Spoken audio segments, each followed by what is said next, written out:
If you're a non-native English speaking professional and you are looking for help in how to recover when you've left out a detail or you've made an error and you really want to fix it, stick with me and I'll help you with that.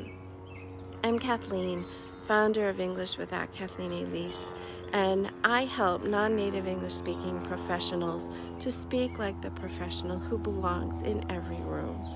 So we talked earlier this week about a company who specializes in teaching business English in high power situations. They stress their quality of their language, the quality of the instruction, the quality of everything they put out.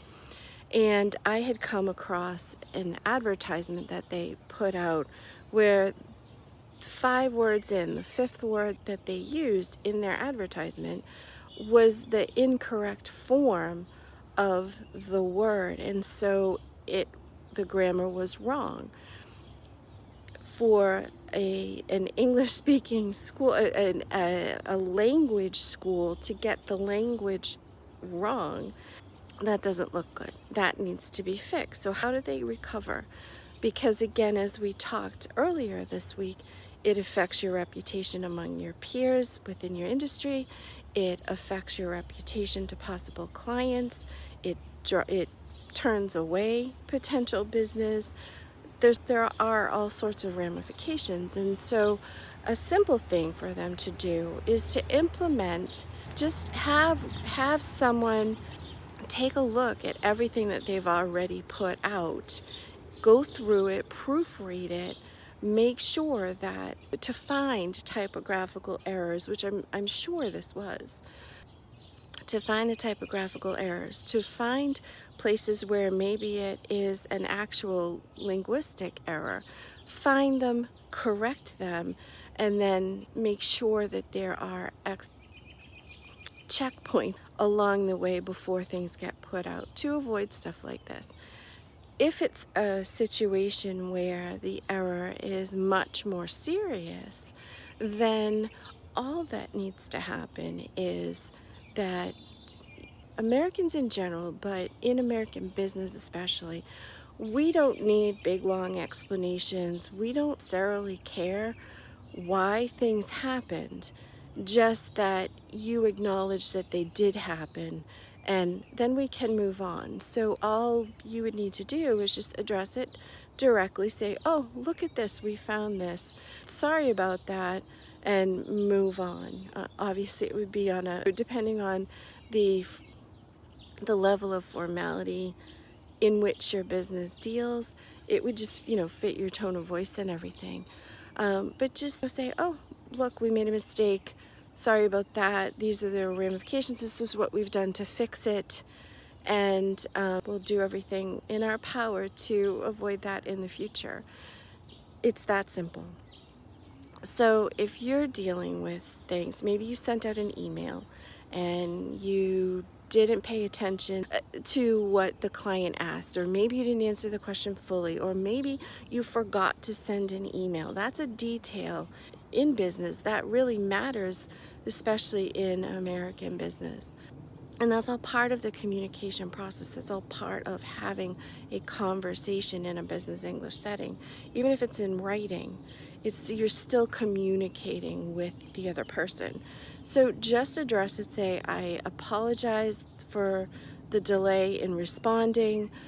Here's the information I said I would send, or whatever. Don't bother explaining. We don't care about explanations. We don't care why it happened. Again, just that you acknowledge that it did happen, and then move on. Don't try to pretend you didn't make a mistake. Don't try to pretend that you left out a detail, and you're good. So if you want to know more about having conversations in a business setting, real life conversations, if you want to be part of a group of non-native English speaking professionals who have weekly discussions in English about doing business in English, having conversations in English, learning how to do this properly within the American cultural setting, then sign up for my wait list. I'm launching my conversation fellowship, my English conversation fellowship for non-native English speakers. I'm launching that to the general public on July 13th. For anyone who signs up for the wait list to get advance notice, I'm opening up the registration on Wednesday, July 1st. I'm opening it up for anyone on the wait list.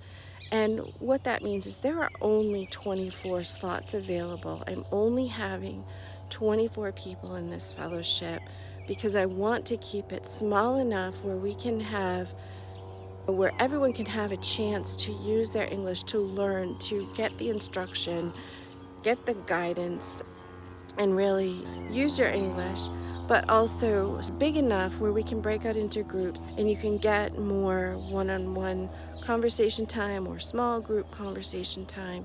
There are so many different types of conversations that you're going to have in an English business setting, and so I want to have the group big enough to be able to cover all of them, but small enough where everyone has an opportunity to partake. And so there are only 24 slots, so I'm opening it up to anyone on the wait list. So sign up. The link is in my bio. I usually try to put it in the comments. Sometimes it doesn't work in the comments. You can always find it in my bio. And if you want, if it's easier, just send me a message and I will send you the link directly. No bots, nothing, just me, okay? So I will see you tomorrow. Bye-bye.